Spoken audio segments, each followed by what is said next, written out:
So I'm going to be doing my newborn assessment. This is my newborn. I'm going to have this area as the head, abdomen, and the legs. So, and then these are my note cards that I'm going to be referencing. Okay, so the newborn is going to be handed to us. Before that, I want to make sure that I have my hands washed and gloves on. My stethoscope is sanitized. So this is our newborn, and the first thing I'm going to do is dry, and then we'll get rid of that towel. And then we're going to assess if the baby is screaming. This should be pink. If the baby is like screaming, we can determine that the heart rate and the respiratory rate are going to be high. We can let mom know that the baby is okay. We can go ahead and get the weight and the height. The weight, we can do pounds and ounces for the parents, and then grams for documentation, and then the height in inches, centimeters, and yeah, that's how we'll give them the measurements. And then we're going to start off with doing the circumferences. So we're going to do the head circumference with the measuring tape at the widest point. Then we will do the chest at the widest point, which would be where the nipple buds are, and then we'll do their belly as well, the highest point of the abdomen. And then we are going to move on to vital signs. So we'll take our stethoscope and listen for the heart rate, respiratory rate. Baby's heart rate should be regularly irregular, and they're pretty fast, as well as their respirations. So we'll listen to that. We can auscultate their lungs. It should be clear lung sounds. We can determine if there's any murmurs present.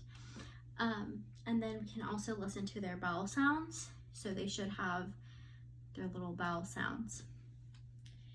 And then we're also going to take their temperature. We're going to do it under their armpit, which would be the axillary temperature. I think the rectum temperature depends on hospital protocol, but it shouldn't be done more than once. And then we're going to also assess for pain. So just gauging how they're crying. Maybe if they're wincing or grimacing, we'll assess those. I think the hospitals have like a scale to assess off of as well. And then we're going to look at the skin temperature, or the skin. So we're going to look at the overall color. Should be appropriate for the baby's ethnicity. The texture of the skin, the Tuger should have a very soft texture. Unless they're preemie, then their skin might feel a little more thin. It will be thin and a little more wet or sticky. And then we're going to assess if there is any hair like on the back, if they have any vernix still attached to them, and then look for any rashes, the Mongolian, like the blue spots. And then we're going to do the Moro reflex. So we can either snap to see if the baby will move, or kind of pick up the baby and kind of tilt them a little bit to see if they kind of reflex like that. I know with all reflexes, we want to make sure that they are symmetrical, so making sure the extremities and such move at the same rate. And then we're going to look at the blink reflex and pupil reflex. I know babies will get the erythromycin ointment within the first hour of birth, so once that is applied, it's kind of hard to continue to assess their eyes. If you were going to document about their eyes, it would be Pearl, P-E-E-R-L.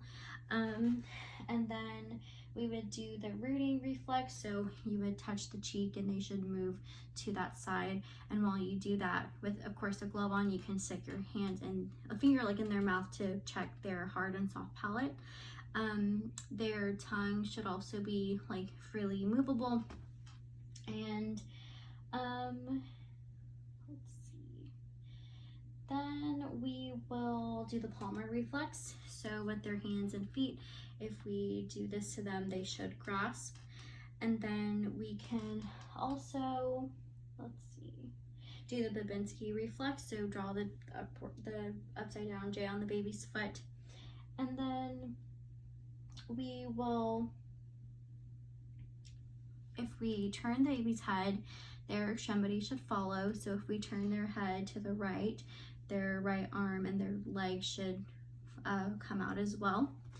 And then we are going to, let's see, put them on their tummy, and from there we can run the finger on the side, and they should move to the side where the finger is ran. And then you can also assess for the prone crawl, and at that point you can also assess their buttocks to see if they're symmetrical. And then turning the baby back over for the head to toe assessment, we'll first look at the shape of the head, making sure that that's within normal range, and then you can check for molding to see if they have any of the hematomas or the fluid buildup. And then we can also ensure that the fontanelles are flat. And then we will look at their face, so making sure that's symmetrical, their eyes and their mouth are symmetrical. And see, with the baby's face, typically newborns will have milia, and that is normal. There's no intervention that needs to be done for that. So after the head, we can look at the nose. Babies should be able to breathe out of each nostril, so you can occlude a nostril and then make sure that they can still breathe, and you'll do that on each side. And then we will look at the ears. We want to make sure that the ears are symmetrical and at eye level. And then I know babies will get their hearing test done before they are discharged, and so they will go under a scan, and just depending on their brain waves can determine if they have any hearing abnormalities. We can also look at the ear canals and make sure that those aren't occluded. And after the ears, back to the eyes, you can also check the sclera and the conjunctiva, I believe. And we will look at the neck, and we'll ensure that there's no extra neutral folds, because those can hint at fetal anomalies, abnormalities. And then the neck should also be freely movable. Back to the ears, if you do this, I think it's a recoil, the ready recoil, if you fold it, their ear should bounce back automatically. And then we want to make sure that their clavicles are intact and symmetrical. And then we want to look at their chest, so chest development if they have the breast buds, and then looking at their breathing to make sure that their breathing isn't labored.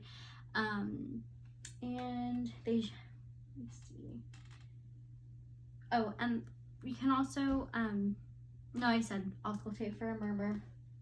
And then with the belly, we'll look at their umbilical cord or the umbilicus, and we'll check to see if that's dry or wet. If it's clamped, we'll want to make sure that that area is kept dry and clean.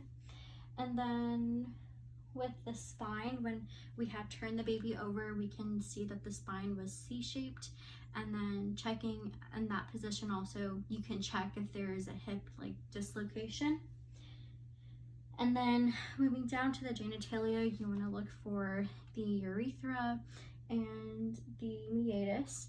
For a baby boy, you want to ensure that the testes have descended, and then check the scrotum, the folds. And then the elimination pattern, checking if they voided, how much, consistency, color. Newborns will pass the meconium, so just checking that. I believe it's yellow. And then back to the skin, the overall appearance, want to make sure that the baby doesn't have any jaundice. If they do have jaundice, if it's pathological or physiological. And then if they do have jaundice, they will require phototherapy to fix that. And I believe that is all for the newborn assessment.